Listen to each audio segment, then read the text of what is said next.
to you once again, ladies and gentlemen. Tonight we are being joined by a political analyst who is equally an actor of the civil society, Mr. Ako John. Ako, good evening to you. Thank you so much for joining us tonight on Talking Point. Yeah, the pleasure is mine being with you. The pleasure is ours as well. Tonight, or today, Cameroon is joining the international community to commemorate or celebrate the 132nd edition of the International Labour Day. It is taking place at a time when we have had a series of demonstrations from teachers, from some workers in public and private institutions across the national territory. They have been demanding for better working conditions. What would you say on this day of the celebration of the International Labour Day, looking at the recent happenings in Cameroon recently?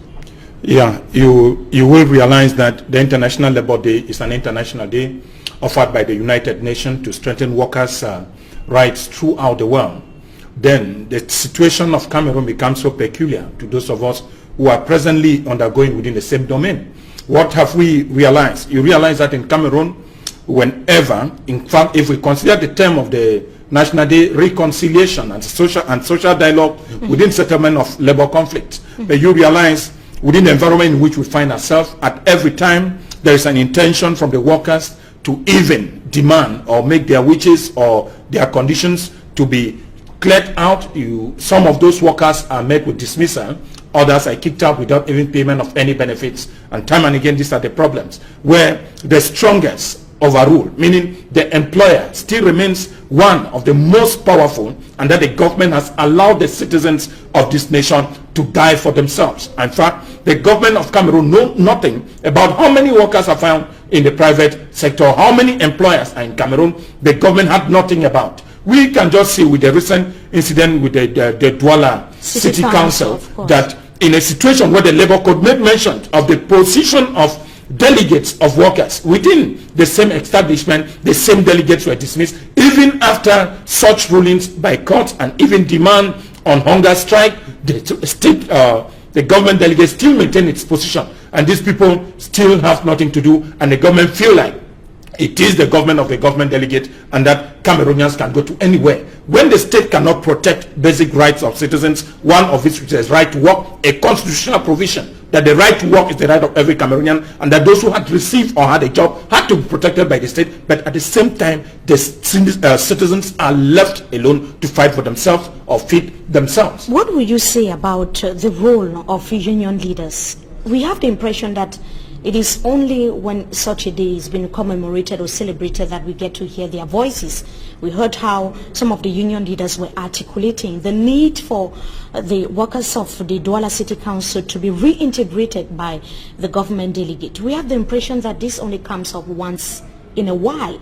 Is that a similar impression that you have? And what impact does it have on the condition of workers that they keep calling for its improvement? If you look at what we call of syndicates or trade union leaders in Cameroon, some of them were there because they needed a better position at the level of the enterprise, some of them because they were imposed by the state, some of them have been imposed by other grounds, even maybe the employer within, which makes it very difficult for them to carry out their functions. If you look at it again, the financial autonomy of unions to function is not still better off. Many unions still live on finances from the state, others live with contribution from the same employer. How do you think such a union leader who is paid by the employer and at times receives some private envelopes as congratulations or whatsoever we call them fringe benefits from the same employer execute its function normally? It will mean that its autonomy as within the political position is highly, very, very insensitive. If we look at Cameroon, you realize that unions are even disintegrated. And I will tell you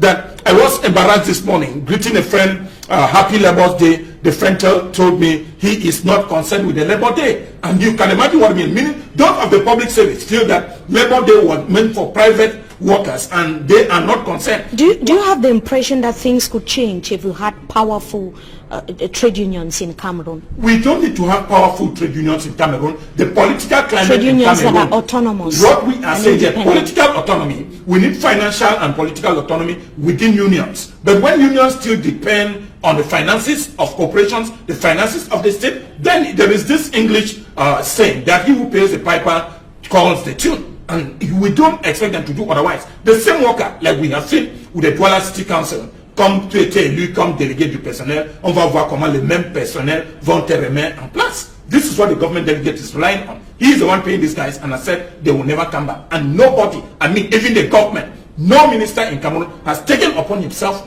to take a decision that will cause the government delegate to reintegrate, which equally tells us that the existence of such things or institutions or laws in Cameroon is simply a fallacy, where everybody just uses the propaganda. Yes, there is a law on syndicates, there is a law on trade union, there is a trade union existing here, but the employer still remains the most powerful, and that has the ground against any other decision, which is not the case in developed states. The law is meant to be respected, and once an act is illegal, it is illegal. We must respect it. Just the next minute, when in Cameroon you see union leaders, those who have taken courage within themselves, beaten up even in public. Others, you have called about the teacher strike. We can know how many teachers are on exile because they make demand for changes within their working environment. A lot of them still live now as asylum seekers or political extremists. So others are in jail. You can even imagine too within your own professions. Those who are journalists have been equally massacred and tortured within exercising their own profession. We still tell you that the syndicates within this domain in Cameroon simply remains what I call rubber stamp syndicates without a basic rule or autonomy, without the respect of the rules in place. And even those who are there to guarantee these laws, they too are at the same time playing the same tune, because at the same time those who are leaders in this government pass through within the same enterprises. When they are there for investigation, envelopes are given to them, and they have just a way to shut off their mouth and keep on moving in the normal activity. While some Cameroonians still suffer within the same country. I mean, there is laxity in the general state of governance within Cameroon, where Cameroonians are left alone. In fact, no government official knows how many Cameroonians are working, how many companies are in Cameroon, who are those there, what are the conditions of work. This is the role of the state. As a regulatory agent, you have to know where your citizens are and what are the conditions under which these people are exercising their duty. A day like this, many of us feel like it was just a protocol ceremony. You realize that the governor made his speech, the national syndicate leader equally made his speech. What becomes of those speeches? At the end, they were all handed, cobbled up and sent back to the cupboards. No decisions are taken that they have called for. Those who are dismissed at the city, we need to consider this very important. So we are expecting more on Labor Day than just celebrations, Mr. Akojan. Labor Day was not made more for actions. us to... I guess that's what I'm saying, that Labor Day was not made for us to feast. Labor Day was made for us to look at the conditions of the worker. Where were us? Where were the citizens before now? And where will they move to? What is their position now? The government should be capable of giving a recount that within the workers' atmosphere, this is where we are, and this is where we are today, and so tomorrow we need to move further. These are not the results. We keep on giving speeches telling people how it is good, it is fairy, and all of us are doing well, but this is not the case. If a worker is living within an environment in Douala with a salary of 60,000, we can reach of his house rent, the same transport, good health. What do you think of? Is that the situation of the worker? I think Labor Day has to go above speeches and protocol march past rather than the realities in the field. Now, the Labor Day had a particular atmosphere in the two Anglophone regions of Cameroon. It's obvious. It's because of the tense atmosphere. The most recent happening is the kidnapping of the principal of the St. Bede's College. What happened yesterday that has left the Catholic Church in shock. It is the first time, of course, that a prelate is actually being picked up ever since the phenomenon of kidnapping gained steam in the two Anglophone regions of Cameroon. Mr. Akojan, I'm curious to know, of course, that it is coming after the International Crisis Group actually identified the Catholic Church as the only credible mediator as far as the Anglophone crisis is concerned. What is the message behind the recent happening?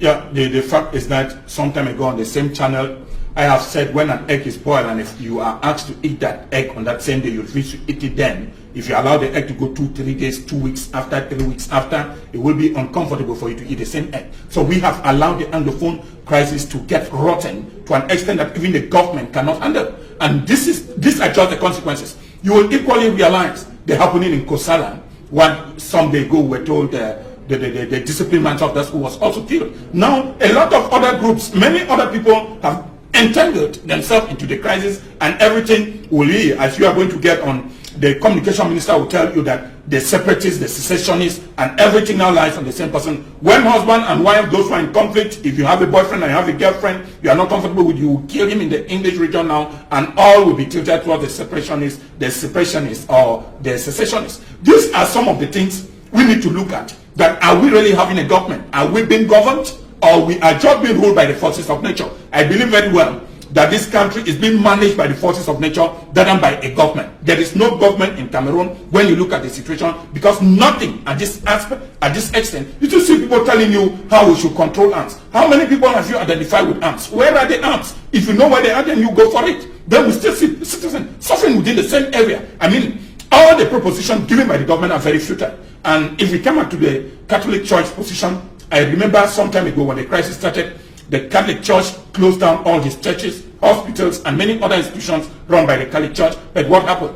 The government accused them of aligning with the same people and asked them to send or open schools or open hospitals. And promise security. Promising security. I said the presence of the security within the two English regions instead caused the situation worsen, because the same security people are those who are looting, are those who are killing, are those who are destroying, I mean, crops and even houses of persons. But the defense ministry would say that the security forces on the ground are not those behind the killings, the lootings, like you are. You will not expect them to say otherwise, because it is always said that you can never buy the finger that fits you.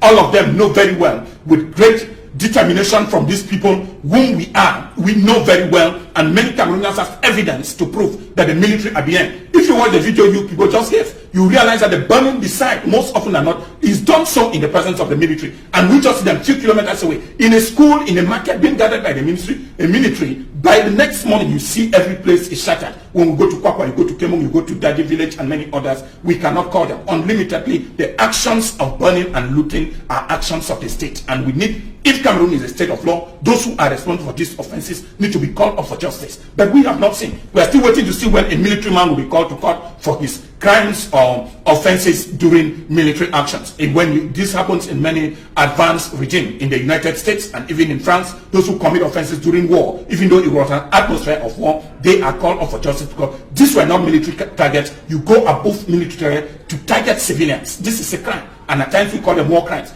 We will not mind, and I will not stand firm from condemning such acts. And if at all, why not call the international community, in fact, the International Criminal Court and even the United Nations, to carry out independent investigation? The Catholic Church throughout the world remains one of the credible civil society group. When you look at the role of the Catholic Church in the Congo, you will see that the Catholic Church is the one trying to bring down Kabila, whose mandate has expired since 2016, and the president is still standing on power. The International Crisis Group is right to qualify the Catholic Church as the most credible mediator as far as the crisis is concerned. This is the only individual that has presented himself since the beginning of crisis up to now. I mean, after every Episcopal conference in Yaoundé, the bishops have written a letter to the government, and what happens? The government has not been anything longer but doing the same, standing mute and also insolent on certain propositions made by the Cameroon government. Release all those who are held on jail. I still wonder why we go to the court and every day we turn around. You see, many of those whom we call were responsible for the crisis are still littering the corridors of Kondengi, when we know that the same crisis was manifested and still being sponsored and even masterminded by the state. So you have the impression that the government is not ready to collaborate or listen to the various propositions by church leaders in Cameroon. That is what I'm saying. They feel the church is with the people, but the church is a group which we call the civil society group. The Catholic Church has always, it has always acted in many centers throughout the world, that the church stands as an independent third party to handle crisis within the same country. If the Cameroon government want to make it an exception or try to feel like that the Catholic Church has no role, then they will equally tell us that there is no other civil society group. You realize the Gogomo Commission and the Prime Minister Commission that went to Bamenda, no result up to now. We are still waiting to see what they have carried forward, but nothing. One thing remains: release all those who were captured during the crisis and get into sincere dialogue. There will be no sincere dialogue when government officials and the CPDM party keep on carrying propaganda within the same area in the name of dialogue. This is not dialogue. This is ambush of the people. And in fact, I will insist that until we are sincere in this regime, Cameroon will never be better off. Until the whole regime is, in fact, unraveled. We need to unravel some people. Especially, I will still come back to it. Those who are there for more than 80 years, 70, 60 years, they have no position, because most of their techniques, the same crimes that were used, people like Omniabe and many others in the Tumasa and Felix Mumie were all killed, are the same issues happening in Cameroon in 2018. Then where is the role of academics? Cameroonians have been to school. Is this the way to handle such a crisis? Opposition leaders believe that the solution is found in the ballot box, We saw the Social Democratic Front holding a grand rally in Buda West region of Cameroon yesterday. Honorable Joshua Osiwu, who is the flag bearer of the said political party, calling on citizens to go to the polls and elect their new leader for the expected change to come to Cameroon. Do you think is the solution? Somewhere. Before we go, briefly. Yeah, like what I'm saying is that somewhere the youths have lost taste within the system, and more of those who, in fact, the number registered in Cameroon is always far less than those who go at the end of the day to vote. So one of the things I believe the regime has been doing is causing unwillingness, voters' apathy, that people should not go to vote so that it will still comfort. You have just seen what happened with the senatorial elections, that when you don't go for vote, they instead profit. So those political parties that stayed behind have not changed everything. If the SDF2 equally decline, you realize that they have been having a 100 Senate. Now, within the vice of the next elections, it is very normal that the youth should be encouraged to register, and if they have to register, I equally believe that there are many regimes in the world that you cannot change them by ballot box. I will come here to recommend what one time one of the opposition leaders said, Kawalan. She said, when the citizens cannot change issues through the ballot box, then we need a civil revolution, and that will mean the youths coming out and taking power by force. And that has succeeded in Cote d'Ivoire. That has succeeded in Tunisia. We have seen it work in many regions, in Burkina Faso, where citizens, now we are just seeing what happens in Armenia. The citizens will have to decide. That is what I'm saying. The destiny is in their hands. Yeah, the citizens have to decide, but if the ballot box cannot give us results, I believe equally in what we say, a civil revolution can do. Thank you so much, Mr. Ako John Ako, for joining us tonight on Talking Point. The pleasure is mine. We hope to have you some other time again. And happy Labor Day. Thank you so much.